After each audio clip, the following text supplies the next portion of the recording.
Mummies, check. Foot soldiers, check. People you can save, check. Giant mechanical machines attacking you, check. A modern tactical twist to a beloved run-and-gun classic, check. If you're looking for all of these, then Metal Slug Tactics is for you. As a child, I got to play the old-school Metal Slug games on the Neo Geo and Metal Slug 3D on the PS2. And for someone who has a love for tactical RPGs, seeing Metal Slug Tactics was a nostalgia trip I didn't know I needed. Before we get into the video, slight spoilers on the game's story, as we'll be discussing locations and certain fights you get into. And if you want to see more game reviews, please like and subscribe. It's free and it'll help me out on the long run. Let's jump right in. Metal Slug Tactics starts with the introduction of the Peregrine Falcons who must recapture and defeat General Morden. This guy has been around forever. However, in Metal Slug Tactics, Morden has escaped and is amassing an army to take revenge on the world. Metal Slug is a game mostly known for running and gunning, and I didn't expect Leichter Studio and .emu to make a game that oozes that Metal Slug identity in a tactics format. It has its own unique mechanics and even has a semblance of a plot which Metal Slug isn't really known for, but as a tactics fan, I take that small semblance of plot any day. You can check out my videos on Final Fantasy Tactics and Sword of Count Valeria if you guys are interested in those, by the way. Speaking of mechanics, Metal Slug Tactics kind of gives you that run and gun the series is known for. Units gain a resource called dodge, which allows your unit to not take damage, where the further the unit moves, the more dodge they acquire. Similarly, you also gain a resource called adrenaline. Adrenaline is treated like skill points or mana points that you can use active abilities, which can range from movement to damage, damage with movement, or even just straight up buffs. The game rewards the players who are always on the move and are not afraid to take those risks. These resources are going to be the most important things aside from your HP, so you gotta take that step and attack the enemy forces like the Falcons you are. Another mechanic the game introduces is cover. Cover is basically another type of damage reduction similar to dodge. However, cover requires you to be behind, well, a cover, be it a wall, a half wall, or even some metal frames. You can gain cover by moving to a blue square which can be seen on the grid. What makes this a good mechanic is that it also stacks with your dodge, so if you made a big move last turn and get to cover, you can potentially avoid huge damage if you're surrounded, and this also works against explosives or targeted attacks from bosses. Combat in Metal Slug Tactics is amazing. Staying true to its roots, units can use handguns, knives, grenades, or even a laser gun. The main difference here is that units will have certain loadouts and you can mix and match the units to whatever you feel would work best for your playstyle. Handguns and knives will have unlimited uses, while secondary weapons like the heavy machine gun and shotgun will have finite ammo.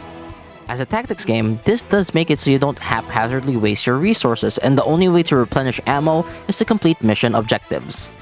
Now, since we talked about movement in the game earlier, this also has a huge part of how Metal Slug Tactics and its combat system works. Units who are within the same range of a target they are attacking can sync up and do more damage together. You can trigger this with abilities, primary weapons, and secondary weapons, and it feels satisfying being able to take out an enemy with one unit action instead of two.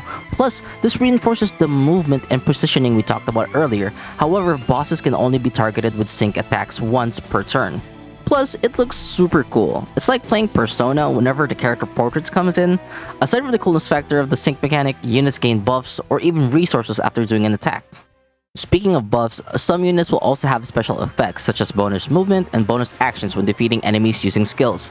Some units will have synergies like how I love running Trevor with Fio, since Fio can make a unit invulnerable for a turn, while Trevor can go into enemy lines and have them fight for you, while you can also use Ralph and Eri together as they can reposition and do damage via range or melee combat. And if you really just want to play Team Ikari from King Fighters, which has Leona, Clark, and Ralph, so yeah, it's all your choice. Lastly, did I mention that you can speed up turns? All tactic games deserve this. I can stay and watch animations and love them, but when it's the heat of the battle and you just want to drop that enemy in the next turn, being able to speed up the enemy's turn makes it so much bearable and also adds a new dynamic to a tactics game. In terms of difficulty, the game can be a bit challenging when you first try it. This is mainly due to the dodge and adrenaline system. However, once you learn that movement is king in this game, you're set. Missions will have a primary objective to complete, which rewards the players with either gold to spend, ammo for your weapons, reinforcements for your units. Think of these as continues for your character whenever they die on the field. Assets that you can activate mid-mission, which can either give you bonus movement, heal your team up, give you adrenaline, or even drop a metal slug.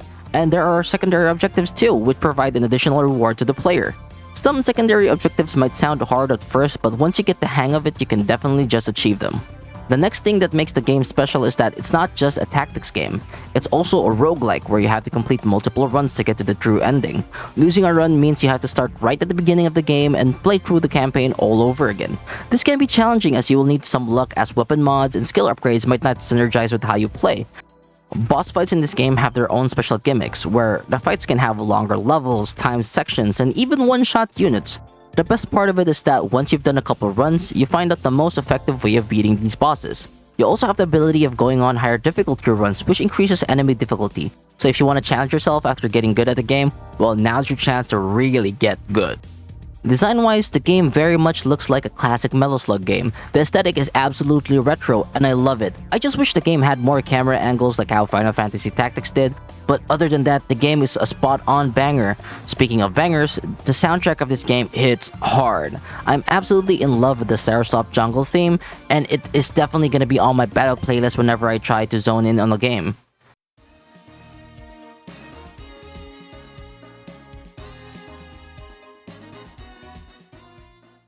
Character-wise, I love the portraits we have for the cast. My personal favorites have to be Frio, Trevor, and Nadia. Ralph kinda looks like rough here in my opinion, but it does feel appropriate. I mean, that's a face of someone who's seen things. Boss designs are very nostalgic. Being able to see these classic bosses reimagined in a tactics setting is amazing. Seeing Eishi Nero versus its old looks in the classic Metal Slug games give it a breath of fresh air. Same goes for Dragonosuke and Big Shi. Metal Slug Tactics is a great game. This is the type of treatment I wish Final Fantasy Tactics and Tactics Ogre received. From fun gameplay to the nostalgic retro design oozing with personality and a banger soundtrack.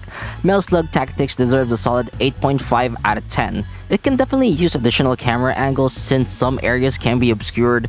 There can be some visual bugs like Marco losing his hands, or when they run in the field and you can see them just go through the pitfalls, or basically a bug where you can't even attack for some reason. The game is not afraid to stick to its Metal Slug roots while showing us familiar faces, but then it tries to innovate on the tactics genre by introducing roguelike mechanics, thus making it an exciting and a more enjoyable game. If you made it this far, I totally appreciate you. Don't forget to hit that like and subscribe so I can keep pumping out more videos like these and, so I can hit my goal of 500 subs before the year ends. And yeah, this has been your boy AndroidPAW, and I'll see you in the next run. In the next one. See, I did a roguelike joke. Peace out.